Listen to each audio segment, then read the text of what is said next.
Hello everyone, welcome back to our channel Trading Friday. Myself Manish Suryani and I'm a chartered accountant and CFA by profession.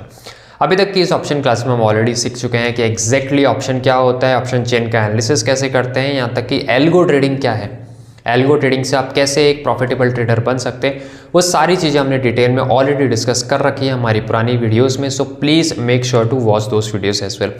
आज की इस video में हम simple and crisp वे में समझेंगे कि exactly option Greek क्या होते हैं और इनकी इंपॉर्टेंस क्या होती है. बट उससे पहले अगर आपने हमारे चैनल ट्रेडिंग फ्राइडे को सब्सक्राइब नहीं कराया है then please subscribe our channel. We are at the initial stage and we really need your support. So please subscribe us. चलिए फटाफट से डिस्कस करेंगे एग्जैक्टली ऑप्शन ग्रीक क्या होते हैं. तो अगर मैं ऑप्शन ग्रीक की बात करूं तो आपको हमेशा ध्यान रखना है टोटल 4 तरीके के ग्रीक्स ऐसे होते हैं जो सबसे ज़्यादा काम आते हैं आजकल मार्केट में. इस देखिए सेकंड ग्रीक्स भी हो सकते हैं, जो सेकंड डेरिवेटिव की बात करें तो वो भी होते हैं, बट इंपॉर्टेंटली 4 ग्रीक्स ही होते हैं. जो 4 ग्रीक का नाम हमेशा याद रखिएगा. एक होता है डेल्टा, गामा. डेल्टा और गामा हमेशा साथ चलेंगे. उसके बाद आएगा आपका थीटा और वेगा. ठीक है, थीटा वेगा साथ नहीं चलते हैं, इनको अलग अलग समझेंगे. आप सबसे पहले समझेंगे कि एग्जैक्टली डेल्टा क्या होता है. अगर सपोज कीजिए आपने 100 रुपये का एक ऑप्शन बाय करा, ठीक है, एग्जांपल ले लेते हैं 23,600. मार्केट किस पर चल रहा है? 23,650 पर.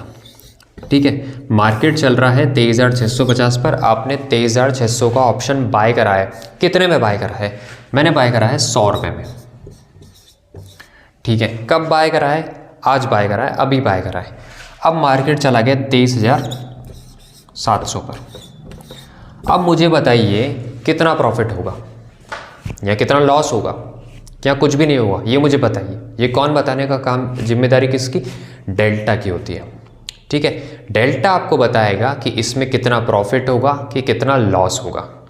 ठीक है, डेल्टा को और सिंपल भाषा में समझे तो जो एटीएम होता है उसका जो डेल्टा हमेशा याद रखिएगा 0.5 होता है.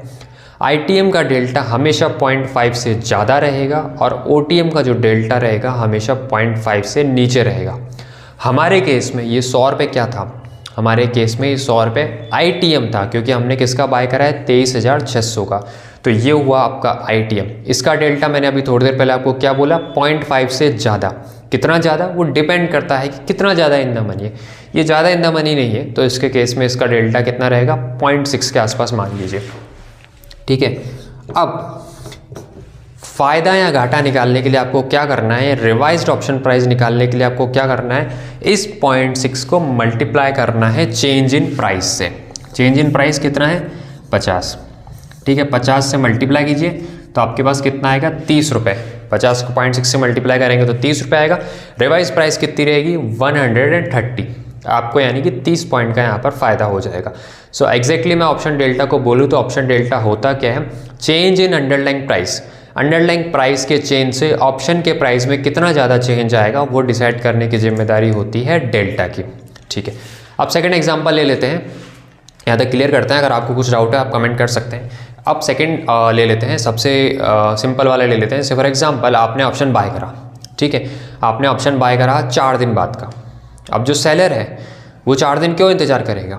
वो तो बोलेगा आज ही लेके ख़त्म कर, मैं 4 दिन क्यों वेट करूँ? तो वो वेट इसीलिए करता है क्योंकि आप उसको 4 दिन का प्रीमियम देते हैं. आपको लगता है कि आप 100 रुपये जो प्रीमियम दे रहे हैं, या मेरे केस में आपने जो 100 रुपये प्रीमियम दिया ये निफ्टी के लिए दिया नहीं, आपने ये प्रीमियम 2 चीज़ों के लिए दिया है. पहला दिया है इंटरेस्टिंग वैल्यू के लिए. इंटरेस्टिंग वैल्यू यानी कि आज के टाइम पर उसकी वैल्यू कितनी है.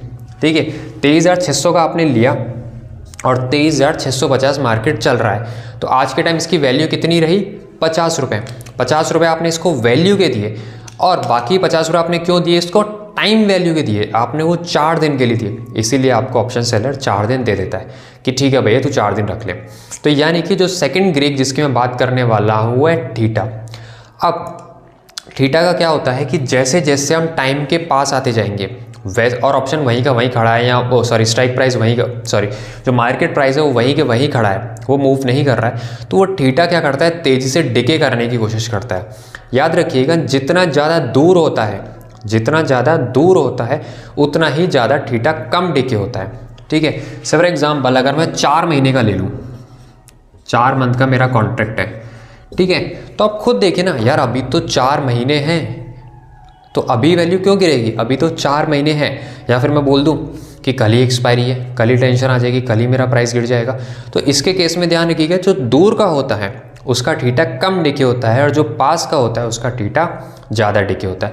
बैंक निफ्टी के केस में अगर आप देखेंगे, बैंक निफ्टी की पहले एक्सपायरी हर वीक होती थी, ठीक है, जो उसके ऑप्शन आते थे वो हर वीक के आते थे। उसके केस में होता था कि भाई साहब प्राइस आई 300 रुपये की, 3 दिन में जीरो हो गई, यही हो रहा था आजकल। तो अब क्या हुआ, बैंक निफ्टी मंथली एक्सपायरी पर शिफ्ट हो चुका है, यानी जो ऑप्शन आ रहे हैं एक एक मंथ के आ रहे हैं। यानी अगर आप स्टार्टिंग में ऑप्शन बाय कर रहे हैं तो आपके पास कितना टाइम है, 1 महीना है, तो अब जो थीटा डिके होगा वो कम होगा, तो इसको बोलते हैं थीटा। थीटा डिके सबसे ज़्यादा किस में होता है, एटीएम में होता है। अब एटीएम में क्यों होता है, देखिए बहुत ही सिंपल है। एटीएम का मतलब क्या होगा, आपने 23,650 का कॉल ऑप्शन लिया है, 23,600 का ना लेकर आपने 23,650 का लिया और 23,650 पर ही मार्केट चल रहा है, ठीक है। तो आईवी तो कुछ है ही नहीं, इंटरेस्टिंग वैल्यू तो इसमें कुछ है ही नहीं, जो है टाइम वैल्यू है। तो आपने 50 रुपये या 60 रुपये जो भी इसकी वैल्यू आई होगी वो सीधा सीधा आपने किस में दे दी, टाइम वैल्यू में दे दी। इसलिए बोलते हैं एटीएम का थीटा सबसे ज़्यादा स्ट्रॉन्गेस्ट माना जाता है और आईटीएम में सबसे कम होता है। इवन तो अगर आप डीप ओटीएम चले जाएंगे, बहुत दूर चले जाएंगे, तो फिर उसमें कुछ बचा ही नहीं, तो फिर उसमें थीटा भी नहीं होता है। सबसे ज़्यादा हाईएस्ट किस में होता है, एटीएम में। ये आपको हमेशा ध्यान रखने वाली चीज़ होती है।